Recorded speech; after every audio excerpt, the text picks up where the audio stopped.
He offered his jacket to a shivering woman at the bus stop, not knowing she was a CEO who would change his life forever. The wind cut through New York like a blade, snow falling steadily from the gray sky, blanketing the sidewalks and quieting the city's usual roar. At a nearly deserted bus stop under a flickering street lamp, Henry stood hunched in a fraying olive jacket, clutching a worn manila folder tight to his chest. Inside were 5 resumes, 5 silent rejections. He exhaled slowly, watching his breath fog in the cold night air. 46 years old, former construction engineer, widower, father, and, for now, homeless. The thought landed heavily on him, like the snow piling at his feet. The red glow of a nearby pharmacy sign blinked. 8:41 p.m. The bus was late. Cold had soaked through his worn boots. Then, through the snow, a woman appeared. She looked 30-something in a business skirt and blouse, no coat, her heels clicking on the pavement. Her wet hair clung to her face, her arms wrapped tightly around herself. She stopped beneath the same awning, breath short, hands shaking. Henry tried not to stare, but her presence was striking, clean, polished, yet clearly suffering in the cold. She rubbed her bare hands together, failing to warm them. He looked away. Just another night, just another bus to nowhere. But then the wind howled. She flinched, curled inward, and Henry glanced at her again. His jacket wasn't much, but it was something. He could keep it, stay silent, be like everyone else, but he didn't. Without a word, he shrugged off the coat. The cold bit hard. He stepped toward her and held it out. Startled, she said, "You don't have to do that." Henry gave her a tired smile. "I've already lost enough today. This coat, it's the only thing I have left to give." She hesitated. "But you need it more than I do." Still, he gently draped it over her shoulders. "Not tonight." The warmth startled her. It smelled of soap, maybe coffee, comfort. She pulled it tighter without meaning to. "Thank you," she whispered. He nodded, folding his arms to keep warm. They stood in silence as the snow fell around them. After a moment, she turned to him. "What's your name?" "Henry." "I'm Claire." "Nice to meet you, Claire." She glanced at him. "You shouldn't have given me your jacket." He smiled faintly. "Probably not. But I couldn't just let you freeze." The low rumble of a bus broke the silence. Headlights pierced the snow as it pulled up. Claire moved toward it. Then I turned back. "Do you have somewhere to go?" Henry shrugged.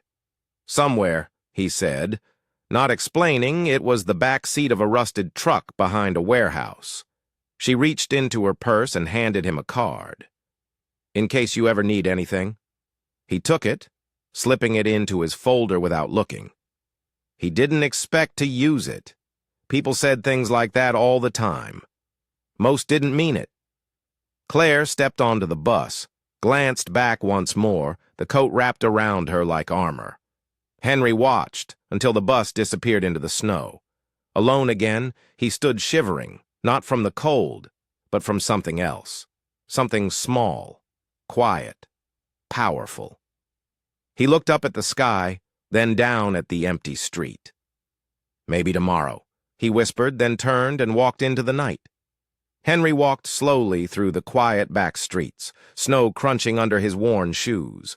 There was no need to hurry, no one waiting, no lights left on in a window, just the cold familiarity of his truck parked behind an old warehouse on the edge of the city. He reached it just after 9 p.m. The old '98 Chevy was rusted, the heater long dead. Inside the front seat was a nest of blankets, a pillow in the corner, and a lunchbox tucked beneath the dashboard.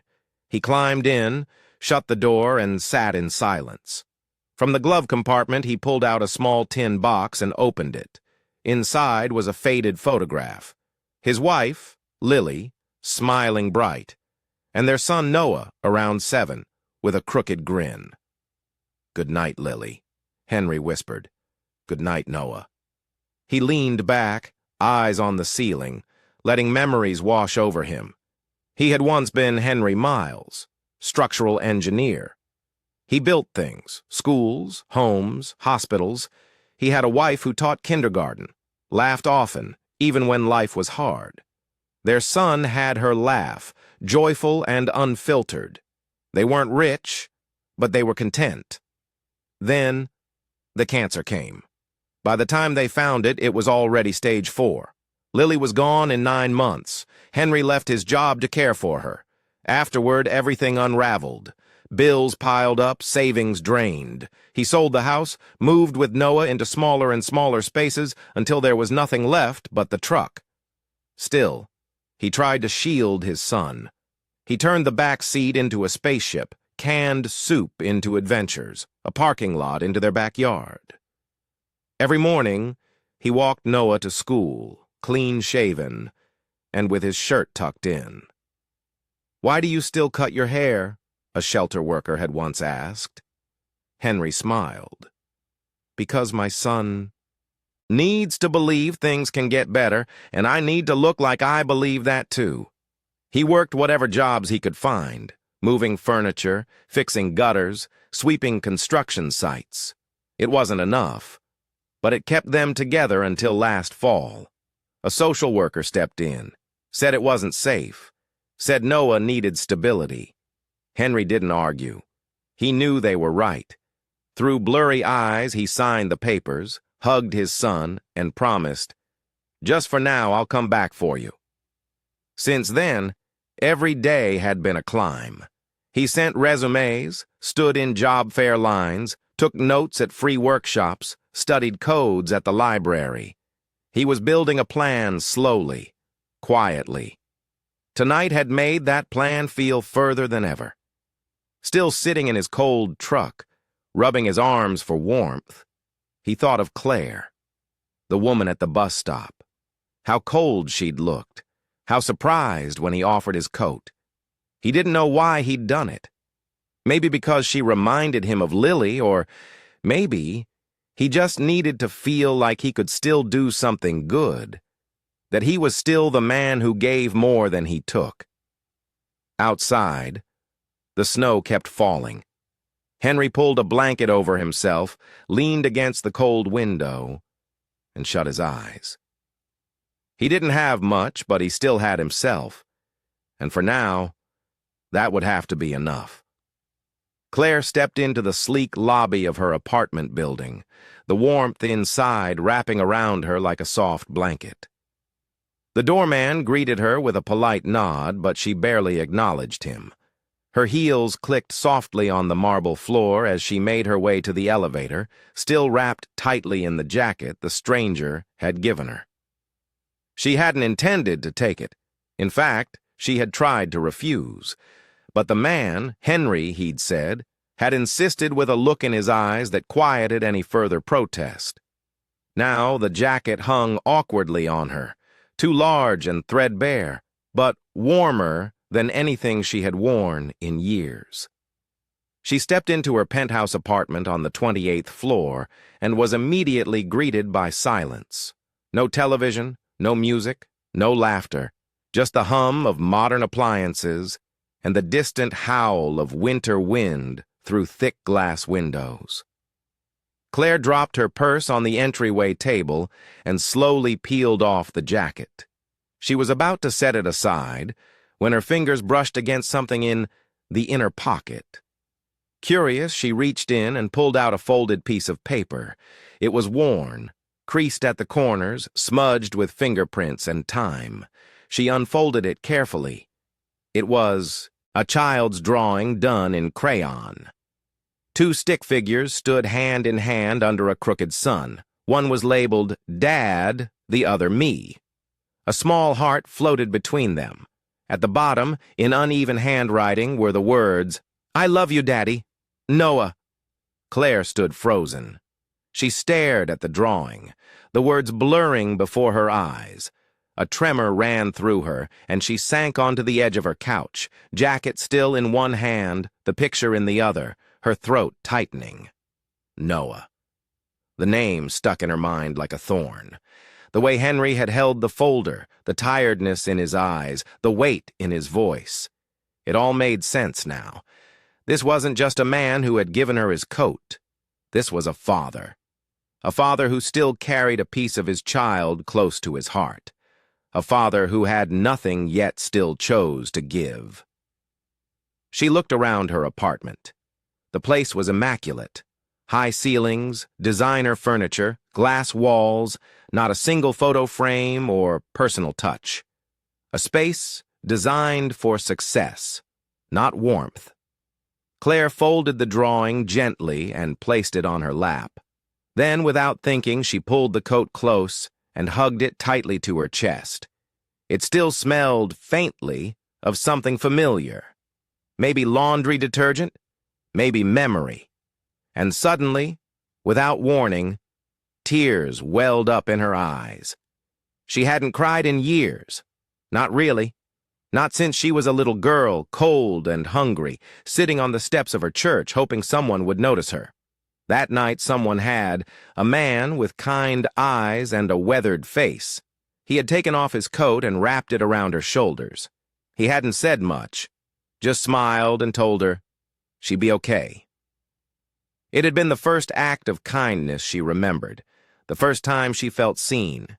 She never saw the man again, but that moment changed everything. Claire sniffed and wiped her cheek with the back of her hand. She wasn't the same girl anymore. She had clawed her way out of the foster system, worked through college on scholarships and sheer determination, built Infinity Group from a single app idea to one of the most influential tech companies on the East Coast. She had earned every dollar, every accolade. But somewhere along the way, she had forgotten what it meant to need, what it meant to give. Tonight, a stranger reminded her. She looked again at the drawing, at the shaky little heart between the stick figures, then at the coat in her arms.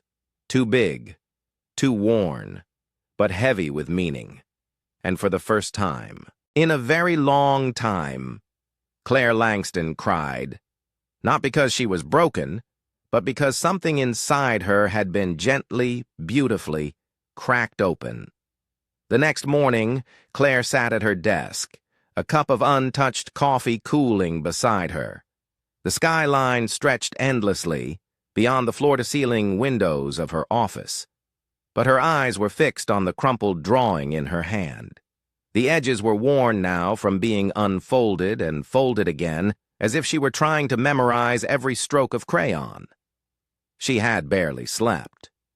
She kept replaying the night before, the way Henry had offered his only coat without hesitation, the quiet dignity in his voice, the pain behind his tired smile. Something about him haunted her, not just the kindness, but the sorrow he tried so hard to hide. She reached into the top drawer of her desk and pulled out a small silver bell. Moments later, her assistant, Rachel, stepped in. "Yes, Miss Langston?" "I need you to help me find someone," Claire said, her tone calm but firm. Rachel blinked. "Of course. Who?" Claire hesitated for a fraction of a second. "His name is Henry. I don't have a last name. He was at the 56th and Madison bus stop last night, around 8:30. He gave me his jacket. I want to find him." Rachel looked surprised, but she nodded. "I'll see what I can do. And Rachel, this stays between us." Over the next few days, Claire's instructions were carried out with quiet efficiency. Her team, used to locating elusive developers and poached executives, now turned their skills toward piecing together the life of a man who lived in the shadows. They pulled traffic camera footage from the nearest intersections. Henry's figure appeared briefly, blurred, and bundled in his jacket.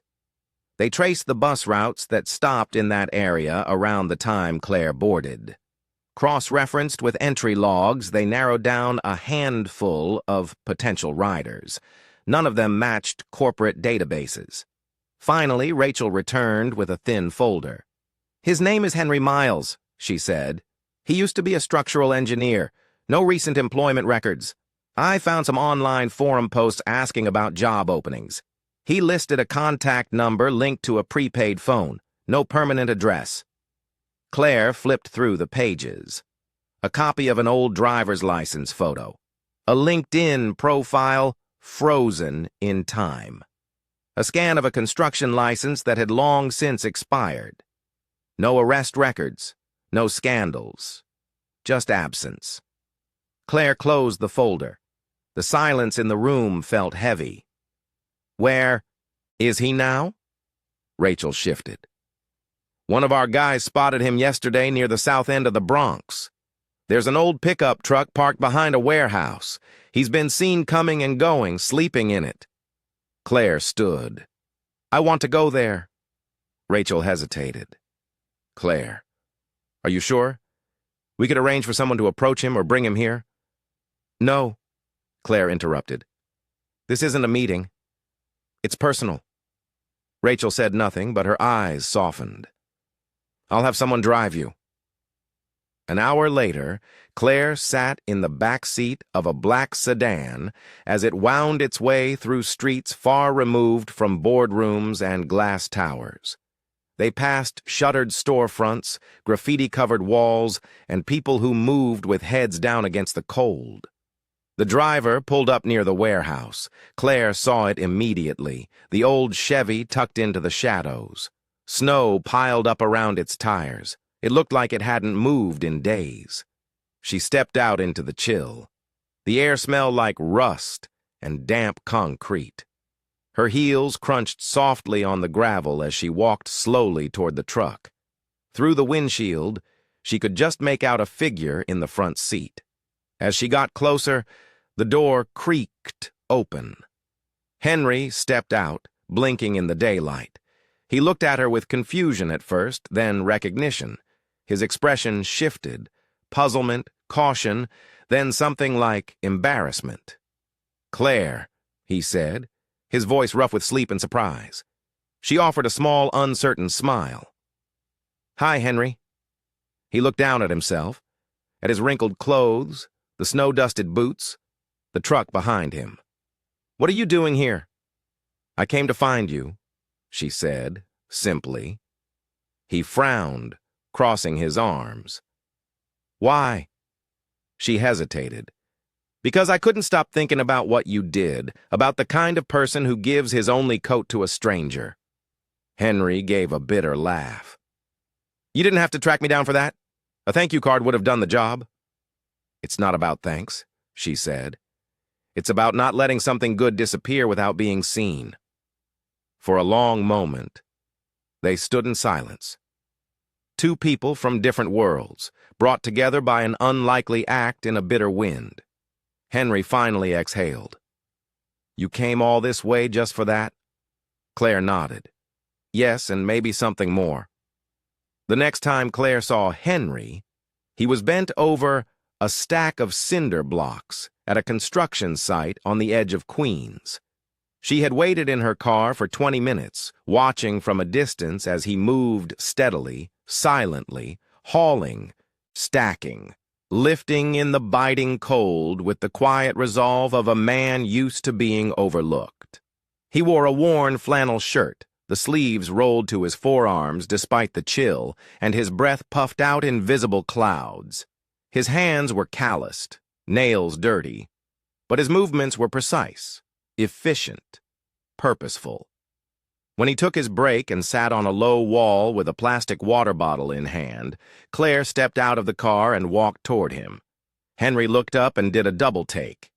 He stood quickly, brushing dust from his pants. Claire. Hi again, she said, her smile small, genuine. What are you doing here? She handed him a cup of coffee she'd brought with her. Thought you might like something warm. He took it hesitantly, his eyes searching hers. You really didn't have to. I know, but I wanted to. They stood in silence for a beat before she added, Would you come with me just for a bit? I'd like to show you something. Henry looked down at his work boots, then back at the foreman in the distance. I've still got a few hours on shift. I already spoke to him, Claire said. Told him you had an interview. His brows raised. I don't have an interview. You do now, she replied. Henry let out a short laugh, more surprised than amused. Okay, let's see what this is about. They drove in silence. Henry glanced out the window, fidgeting occasionally, conscious of his appearance. Dusty jeans, rough hands, the faint trace of sweat on his collar. Claire didn't seem to notice. When they arrived at Infinity Group's downtown headquarters, Henry hesitated in the marble-floored lobby, eyeing the massive glass walls, the polished chrome, the endless buzz of people in suits. I don't belong here, he said under his breath. Claire turned to him. Just come upstairs. They entered a private conference room with floor-to-ceiling windows that overlooked the skyline. Claire offered him a seat, then closed the door and sat across from him. Henry cleared his throat. So, what's all this about? Returning the coat? Claire shook her head. No, this isn't about the coat. I kept that. It's mine now. Henry blinked. Okay. She leaned forward. I didn't come to thank you. I came because you made me remember something I forgot, a version of myself I had buried under years of boardrooms and deadlines. You reminded me that real change doesn't always start with innovation or strategy. Sometimes it starts with kindness. Henry looked down. Claire, I'm just a guy trying to survive. And that's exactly why I brought you here. She slid a folder across the table to him. Inside was a job proposal, a contract, a new position, cultural and human values advisor. Henry frowned as he flipped through the pages. What is this? It's a new role, one I created. Someone who sits in on department decisions, training programs, development discussions, not to talk numbers or strategy, but people, values, compassion. You'd share your experiences, help shape the heart of this company. Henry laughed awkwardly, shaking his head. Claire, look at me. I don't have a degree in psychology. I didn't graduate from Harvard. I sleep in a truck. You were an engineer. I haven't built anything in years. You built a moment I'll never forget, Claire said softly. Henry looked away, overwhelmed. This isn't charity, she continued. This is a role only you can fill. You know what it's like to be invisible, to be passed over. And yet, you stopped in the cold and gave your only coat to a stranger. That tells me more about leadership than any resume ever could. He opened his mouth, closed it, struggled for words. I'm not qualified, he said, finally, voice low. Claire leaned forward, her gaze unwavering. You don't need a degree to teach people how to care because you live it every day. You don't need credentials to teach people how to be kind because you've lived it. And that's more powerful than anything you'll ever put on paper. Henry sat alone on the bench outside the towering office building, the job proposal resting unread in his lap. His fingers ran along the edges of the folder, but his eyes stared off into the busy street, unfocused. He couldn't do it. It wasn't that he didn't want to. Somewhere deep down he did. But fear gripped him, tight and familiar, the kind that whispered cruel things, late at night. She's just being nice. This isn't real. You'll mess it up. You always do. The offer felt like a trap wrapped in kindness. And Henry, who had spent years learning to distrust anything that seemed too good to be true, couldn't shake the weight of doubt.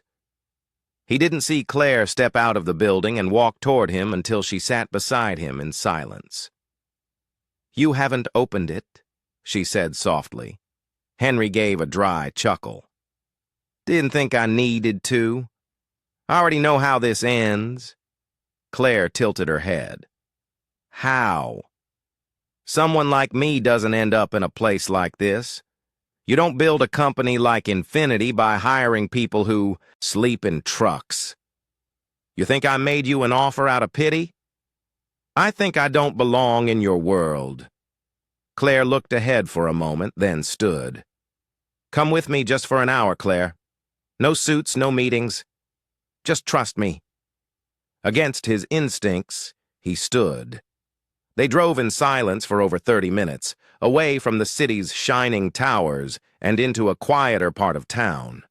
Finally, they pulled up in front of a modest red brick building with a faded green awning. A painted sign read, Thomas's Place, a safe space for every child. Henry followed her inside.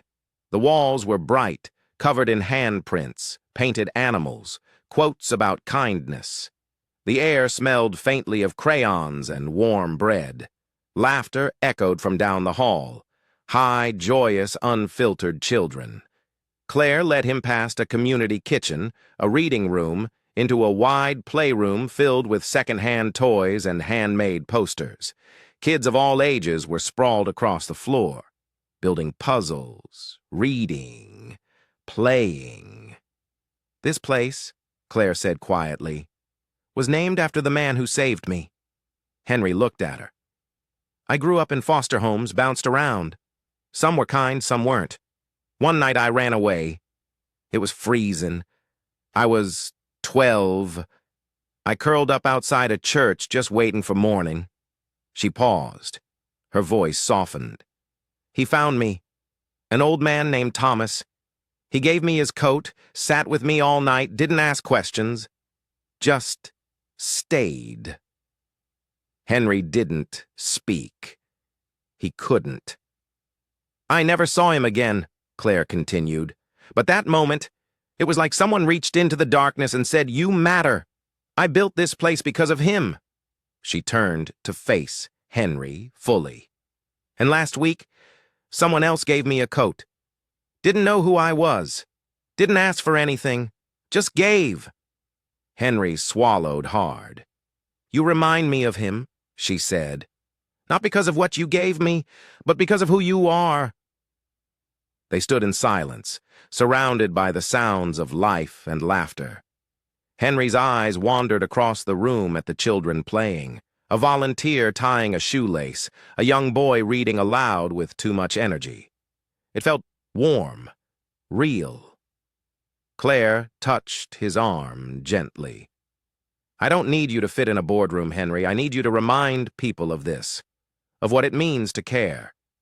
Henry didn't respond. Not with words. His eyes were wet now. He looked down, trying to blink them away, but they came anyway.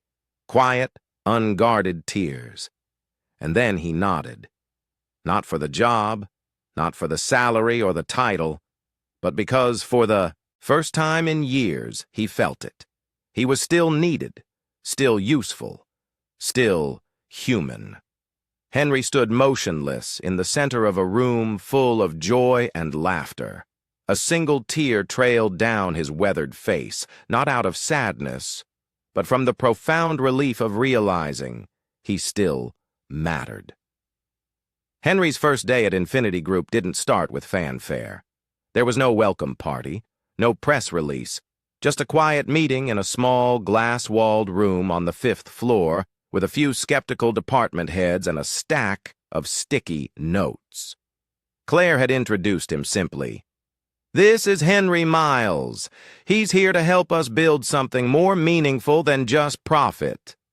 The looks were polite but uncertain. But Henry didn't flinch. He began by sharing his story. Not the sob story, not the headline-grabbing kind, just pieces. Honest pieces. What it felt like to lose everything. To wake up in a freezing truck, to walk into job interviews knowing your shoes had holes. To choose kindness. Anyway. At first, they listened with cautious curiosity. By the end of that first week, they were leaning forward. Henry had a way of speaking that didn't preach or perform.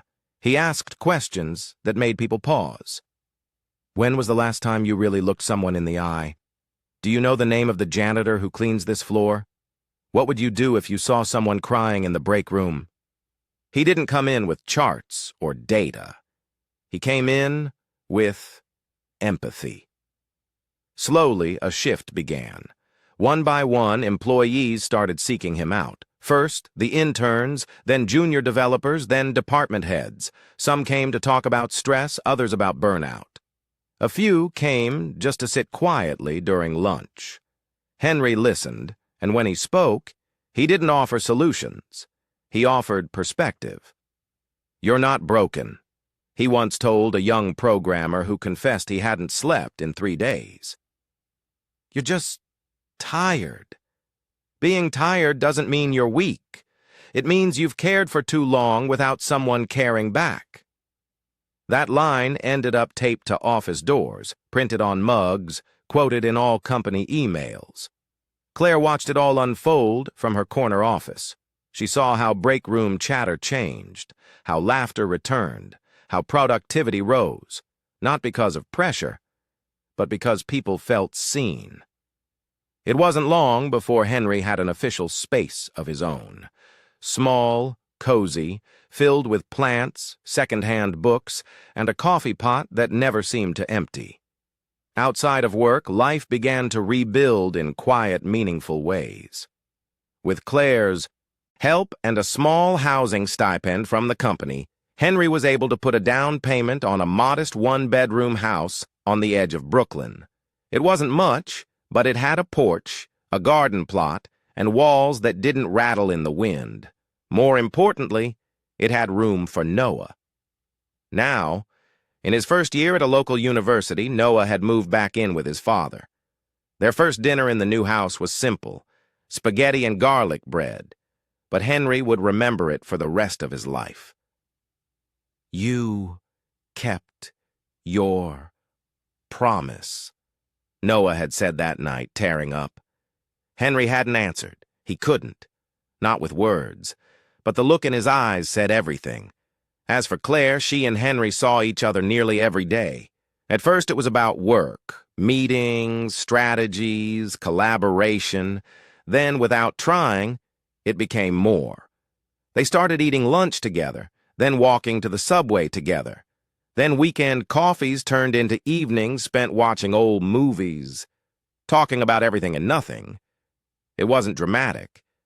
It wasn't fast. It just happened.